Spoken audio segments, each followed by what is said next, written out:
하나님 말씀 민수기 22장 21절에서 35절까지 말씀입니다.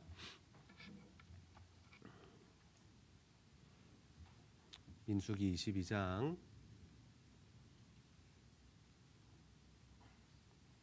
21절에서 35절까지 말씀 한 절씩 교독합니다. 발람이 아침에 일어나서 자기 나귀 안장을 지우고 모압 고관들과 함께 가니 그가 감으로 말미암아 하나님이 진노하심으로 여호와의 사자가 그를 막으려고 길에 서니라. 발람은 자기 나귀를 탔고 그의 두 종은 그와 함께 있더니 나귀가 여호와의 사자가 칼을 빼어 손에 들고 길에 선 것을 보고 길에서 벗어나 밭으로 들어간지라.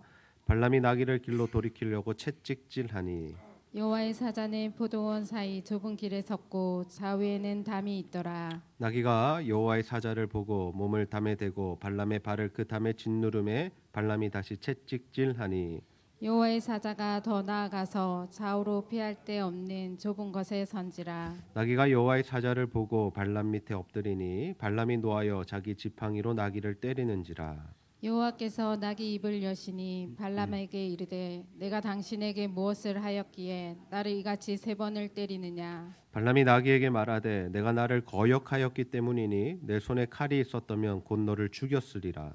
나귀가 발람에게 이르되 나는 당신이 오늘까지 당신의 일생 동안 탄 나귀가 아니냐. 내가 언제 당신에게 이같이 하는 버릇이 있었더냐.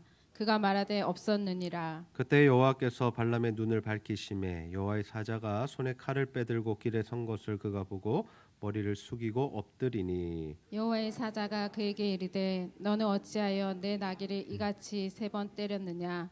보라 내 앞에서 내 길이 사악함으로 내가 너를 막으려고 나왔더니 나귀가 나를 보고 이같이 세 번을 돌이켜 내 앞에서 피하였느니라. 나귀가 만일 돌이켜 나를 피하지 아니하였다면 내가 벌써 너를 죽이고 나귀는 살렸으리라. 발람이 여호와의 사자에게 말하되 내가 범죄하였나이다. 당신이 나를 막으려고 길에 서신 줄을 내가 알지 못하였나이다. 당신이 이를 기뻐하지 아니하시면 나는 돌아가겠나이다. 함께 읽습니다. 여호와의 사자가 발람에게 이르되 그 사람들과 함께 가라. 내가 내게 이르는 말만 말할지니라. 발람이 발락의 고관들과 함께 가니라. 아멘. 우리가 성경을 읽다 보면 참 신기하고 놀라운 이야기들이 많이 기록되어 있습니다. 마치 영화를 보는 것처럼 또는 정말 이러한 일들이 가능한가 싶을 정도로 놀라운 사건들이 많이 기록되어 있는데요. 그 중에 한 가지가 무엇이냐면 바로 오늘 우리가 읽게 되는 이 발람의 나귀가 말하는 사건입니다. 성경에서 이 동물이 말을 한다라는 이 경우는 한 두 가지 정도밖에 나타나지 않는데요. 첫 번째는 하와를 유혹했던 뱀이 인격화되어서 말로 하와를 유혹했던 것을 우리가 기억하고 있습니다. 그리고 오늘 이 말씀 발람의 나귀가 말을 하고 이 발람과 대화를 하는 이 장면의 말씀을 우리가 보게 되죠. 우리가 이러한 말씀들을 보면서 이것이 진짜인가 가짜인가 고민하실 필요 없습니다. 하나님의 말씀은 진리의 말씀이기 때문에 이 발람의 나귀가 말을 한 사건은 우리가 그냥 진리로 받아들일 수 있다라는 거죠. 그러면 우리가 해야 할 고민은 무엇이냐면요. 왜 하나님께서 이 발람의 나귀의 입을 여셨는가라는 겁니다.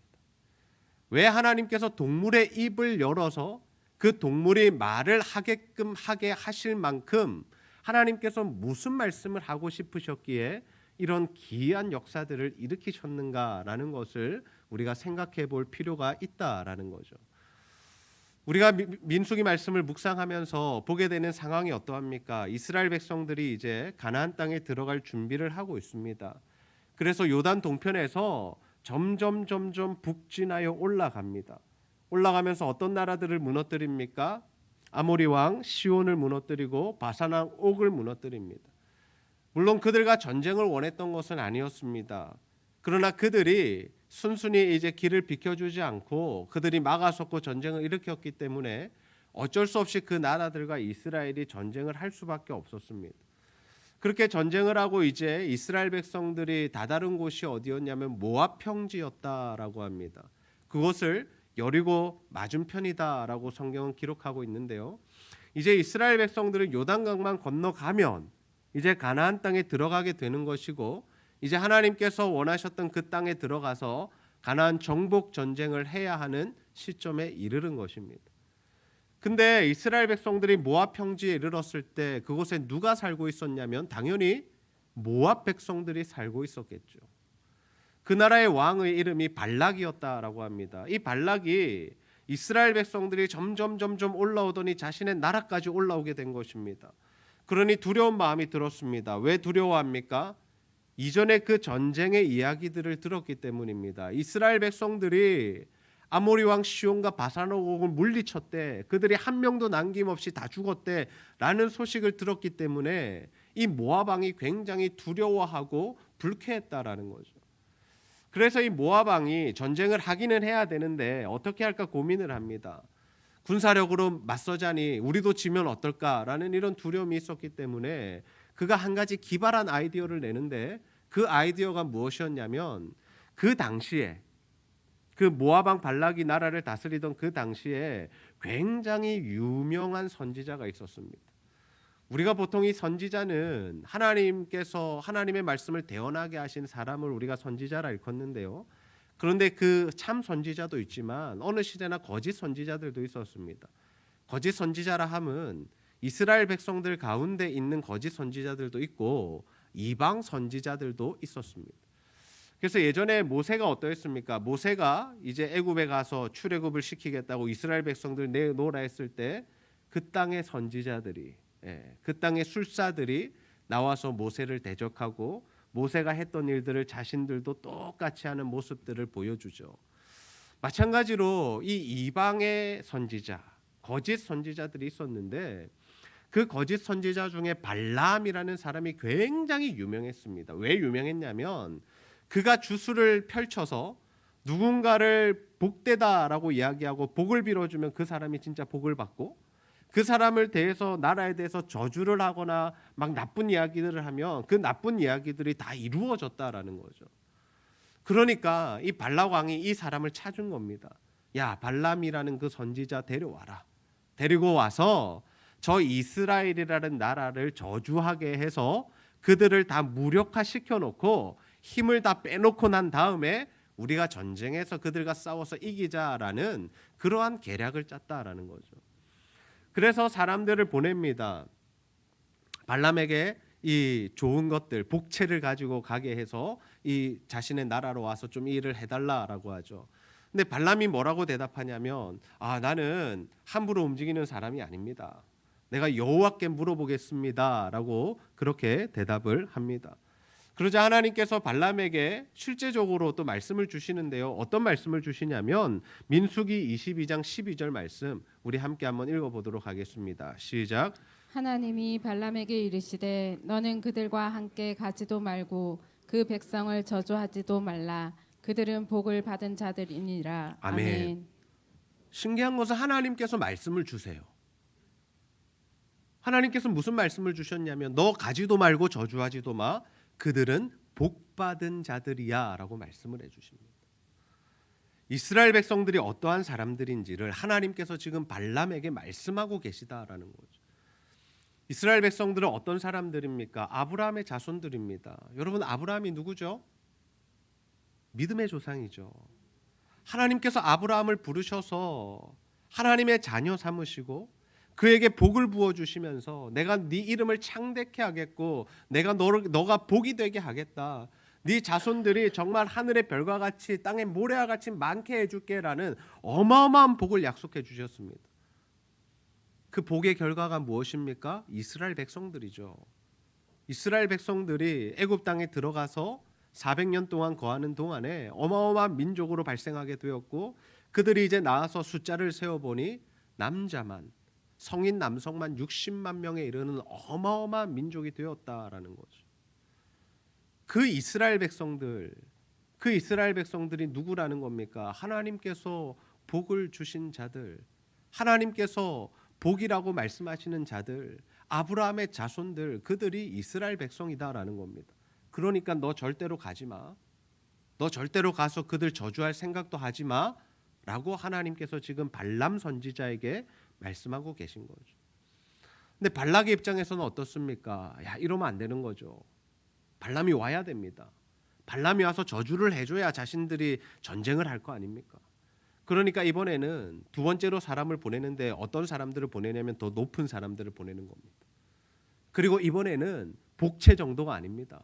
백지 수표를 꺼내놓는 겁니다. 이야기하는 겁니다. 이스라엘 백성들 저주만 해주면 내가 당신 원하는 거 다 해줄게. 당신 원하는 거 내가 다 줄 테니까 와서 좀 저주 좀 해달라고. 발람이 또 여호와께 묻습니다. 어떻게 해야 됩니까? 하나님께서 이번에는 말씀하시죠. 함께 가라. 네가 그들과 함께 가라라고 말씀하십니다. 여기서 우리가 조금 한번 생각해 볼 것이 뭐냐면요. 발람이 이방 선지자라는 겁니다. 이방 선지자라는 의미가 뭐냐면요. 발람은 하나님의 백성도 아니고 하나님을 믿는 사람도 아니다라는 겁니다. 근데 왜 하나님 자꾸만 그에게 말씀을 하시고 그에게 무언가 명령을 하시고 하나님 그를 지금 사용하고 계시느냐라는 거죠. 우리는 그렇게 생각할 수 있습니다. 하나님은 하나님의 사람들만 사용하신다라고 생각할 수 있어요. 그러나 하나님은 만왕의 왕이십니다. 그래서 하나님은 누구라도 사용하실 수 있는 거죠.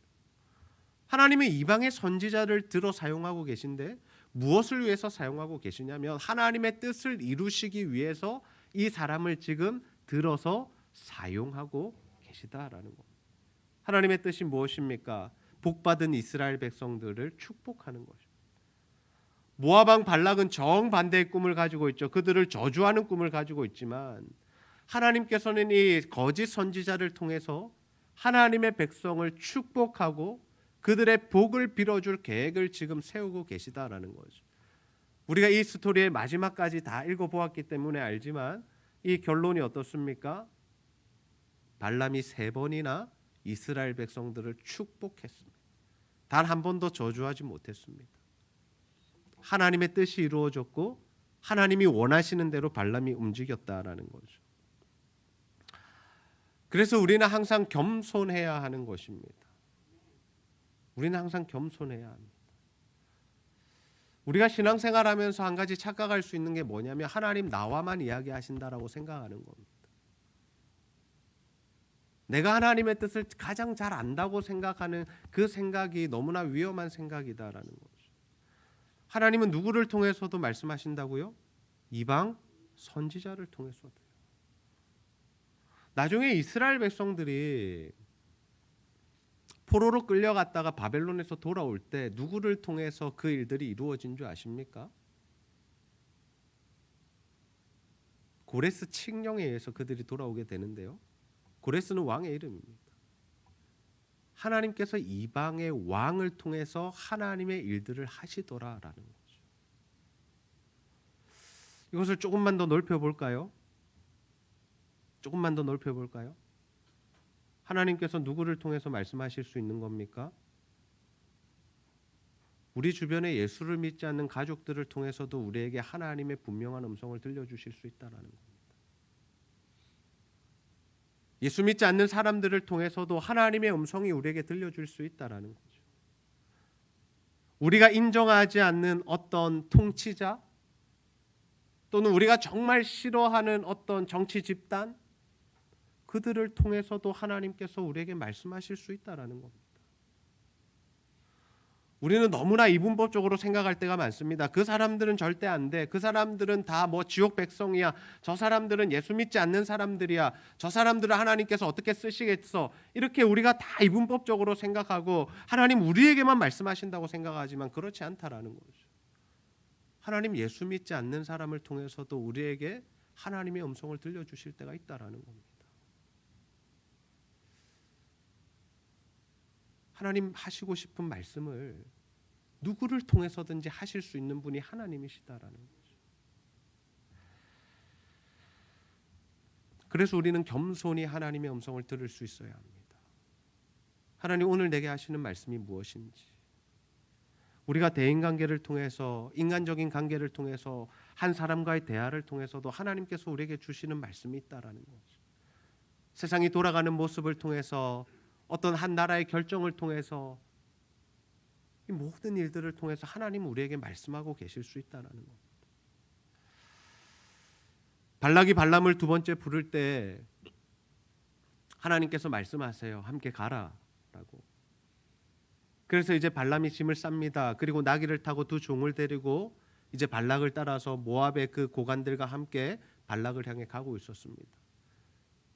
근데 그 일로 인해서 하나님께서 진노하셨다라고 합니다. 민수기 22장 22절 말씀 보시면요. 그가 감으로 말미암아 하나님이 진노하심으로, 그가 감으로 말미암아 하나님이 진노하심으로 여호와의 사자가 그를 막으려고 겉에 서니라. 발람은 자기 나귀를 탔고 그의 두 종은 그와 함께 있더니. 분명 하나님이 가라고 말씀하셨잖아요. 함께 가라. 그래서 발람이 짐을 싸고 가고 있는 상황입니다. 근데 왜 하나님이 진노를 하시느냐고요. 우리가 이런 말씀을 잘못 이해하게 되면 하나님 너무 변덕꾸러기 같은, 하나님 너무 변덕이 너무 심한 분인 것 같은 생각을 하게 됩니다. 아니 가라고 금방 말씀하셔놓고 가니까 화내시고, 그러면 가라는 겁니까? 가지 말라는 겁니까? 우리가 그 원인을 자꾸 하나님께 찾을 때가 있다라는 거죠. 근데 사실은 하나님께서 진노하시는 이유가 있습니다. 그 이유가 무엇이냐면요, 발람의 마음 때문입니다. 우리가 나중에 확인하게 되겠지만요, 발람에게는 어떤 마음이 있었냐면요, 발락이 원하는 대로 하고 그 발락이 주겠다라고 약속하는 것들, 그 재물들, 금은 보화들을 받아서 가지고 싶은 마음이 있었다라는 거죠. 흔히 오는 기회가 아니지 않습니까?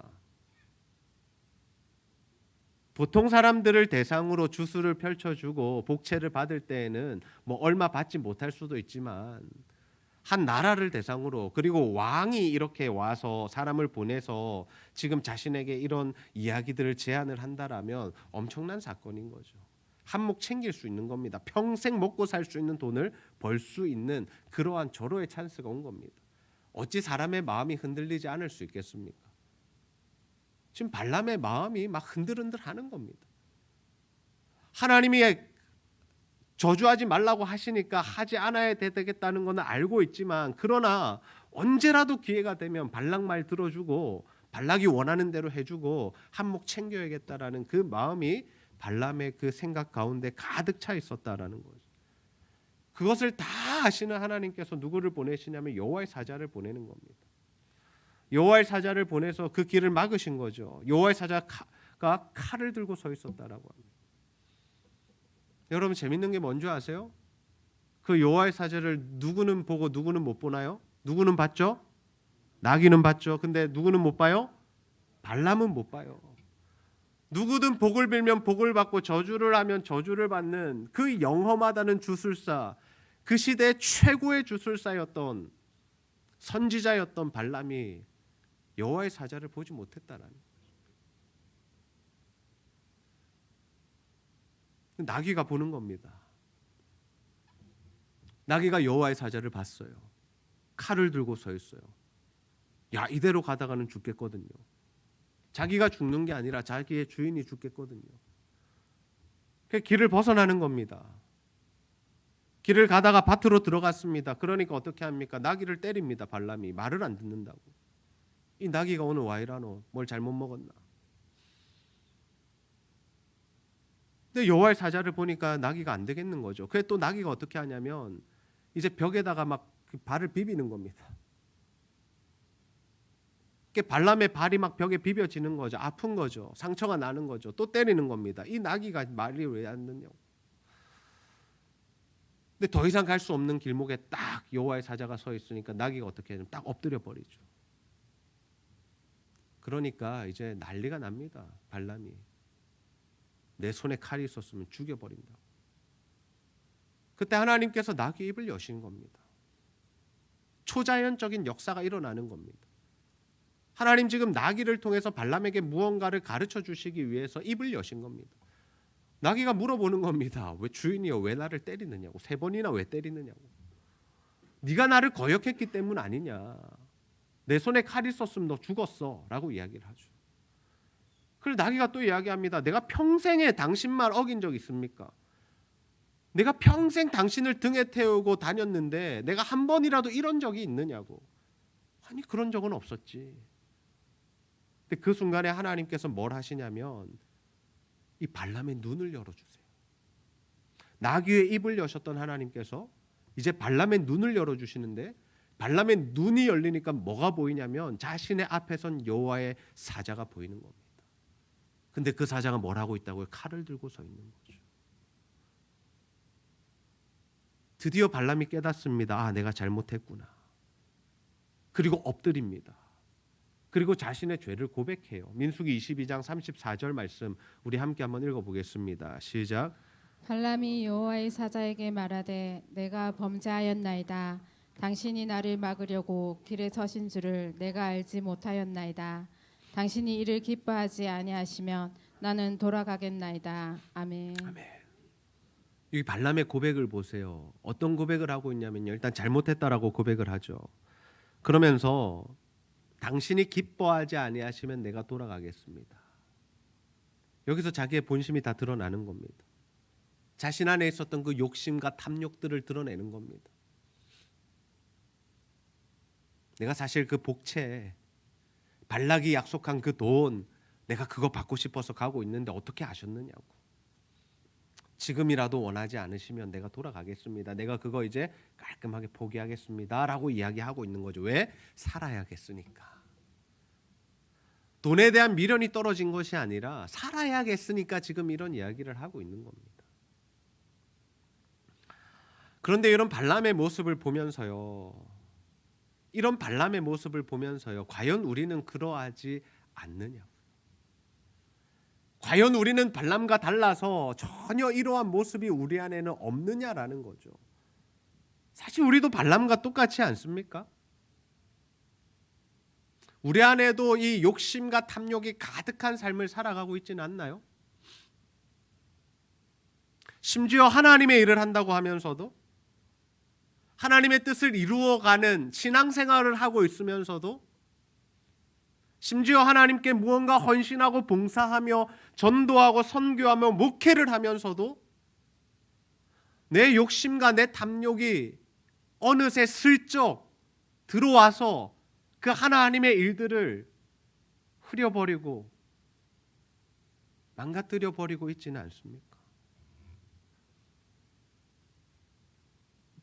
보여지는 것은 하나님의 일인데 시작은 하나님의 이름으로 했는데 겉으로 보면 너무나도 아름다운 모습인데 속으로 들여다보면 그 마음의 중심을 보면 탐욕과 이기심과 욕심과 정욕이 가득 차 있지는 않습니다.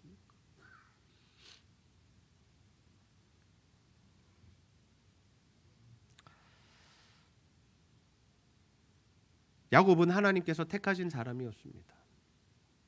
언제부터요? 태어나기 전부터요. 에서와 야곱이 쌍둥이로 태어나는데요.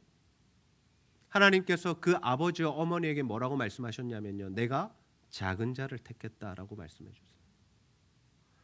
내가 그를 복되게 할 것이다. 그에게 장자권을 물려줄 것이다 라고 말씀하세요.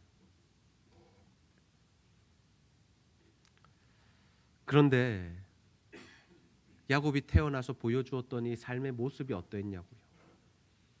하나님의 복을 사모한 것은 굉장히 잘한 일입니다. 여러분, 야곱이 하나님의 복을 사모했거든요. 장자권을 사모한 것은요, 하나님이 주시는 복을 사모한 거예요. 그거는 너무나도 좋은 일입니다. 우리가 이 땅을 살아가면서 인간적인 욕심과 정욕이 아니라 하나님의 것들을 사모하는 것, 하나님의 은혜와 하나님의 임재와 하나님 주실 복들을 사모하는 것은 우리 안에 반드시 있어야 할 하나님 주시는 마음이다라는 거죠. 근데 그것을 이루어가는 방법이 너무나 인간적이었다라는 거죠. 야곱이 어떻게 했습니까? 형의 장자권을 속여서 빼앗습니다. 그리고 아버지가 형을 축복하려고 할 때 어떻게 해요? 자기가 형인 것처럼 속여서 그 축복을 받아내더라라는 거죠. 하나님의 복을 사모한 것은 굉장히 좋은 일이지만 이 자신의 욕심과 자신의 생각과 자신의 방법대로 하나님의 것을 가지겠다라고 한 것은 나쁜 일이다라는 겁니다.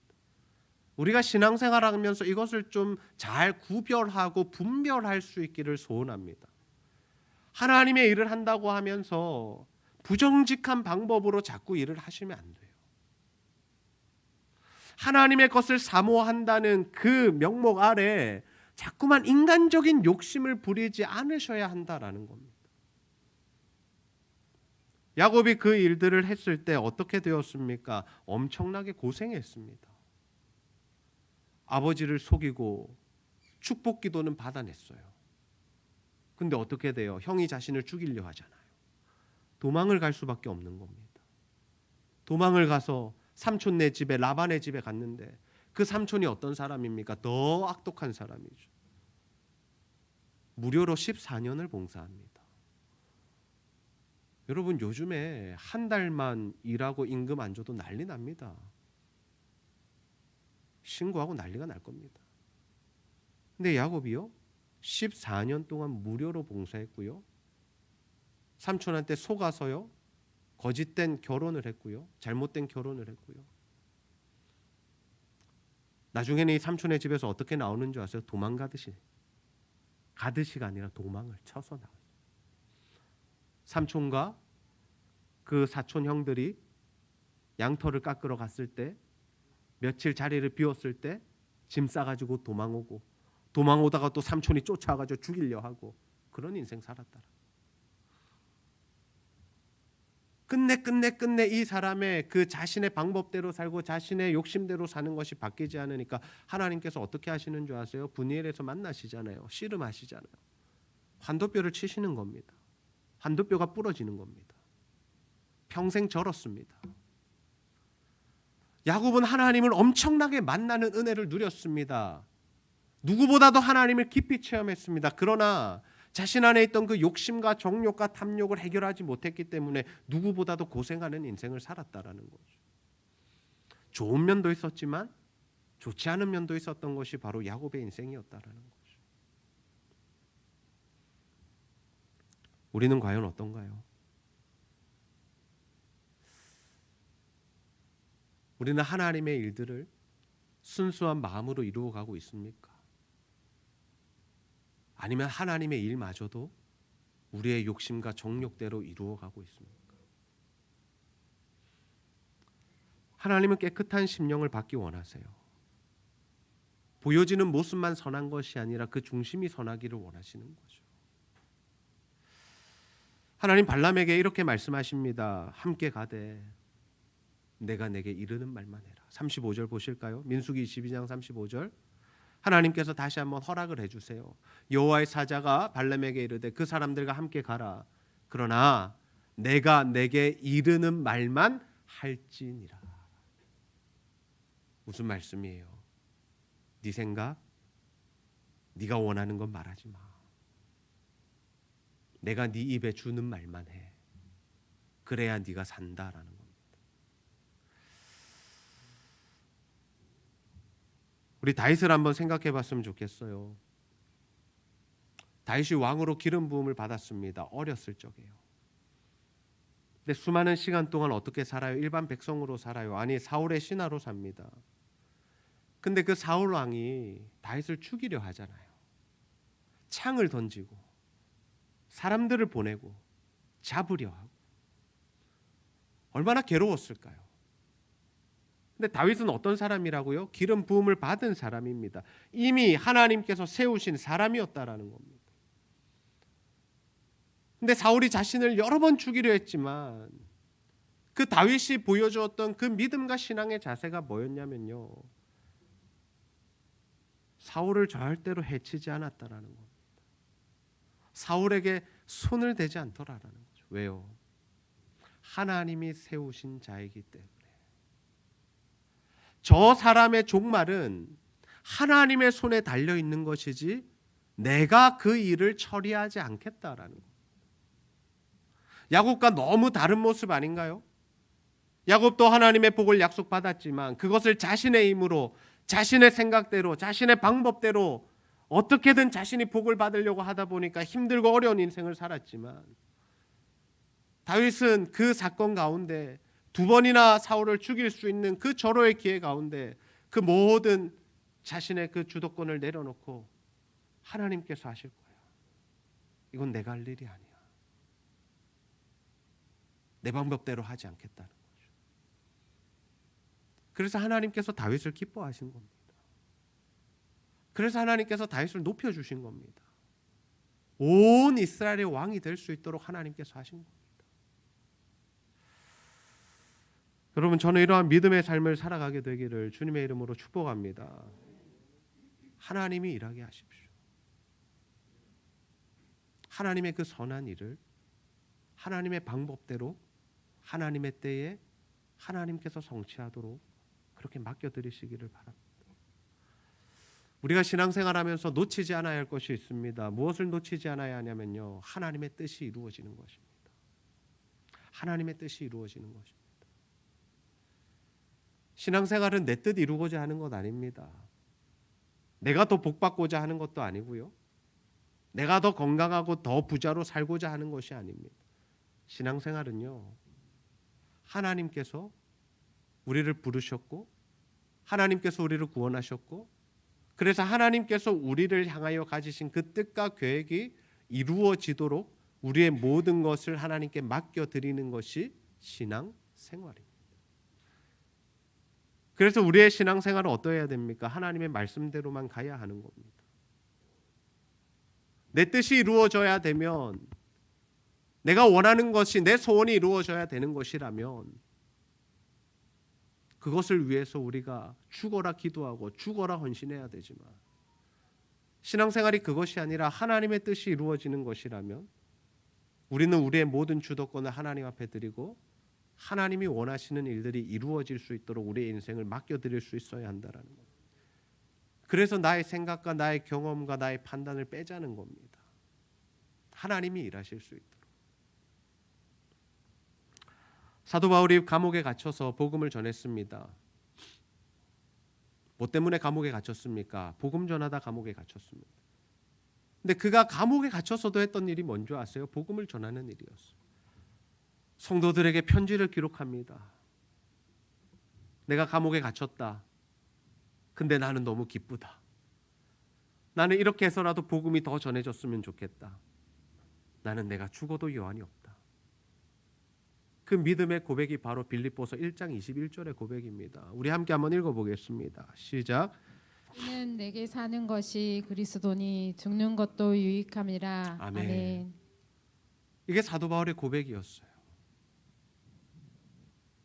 내 안에 사는 이가 그리스도시고 지금 내 안에서 복음을, 그 사역들을 가능케 하신 이가 주님이시고, 내가 갇혀 있음에도 불구하고 교회들은 세워지고 있고 나는 핍박을 받고 있음에도 불구하고 예수 그리스도의 이름이 높아지고 있으니 내가 죽는 것도 유익하겠다.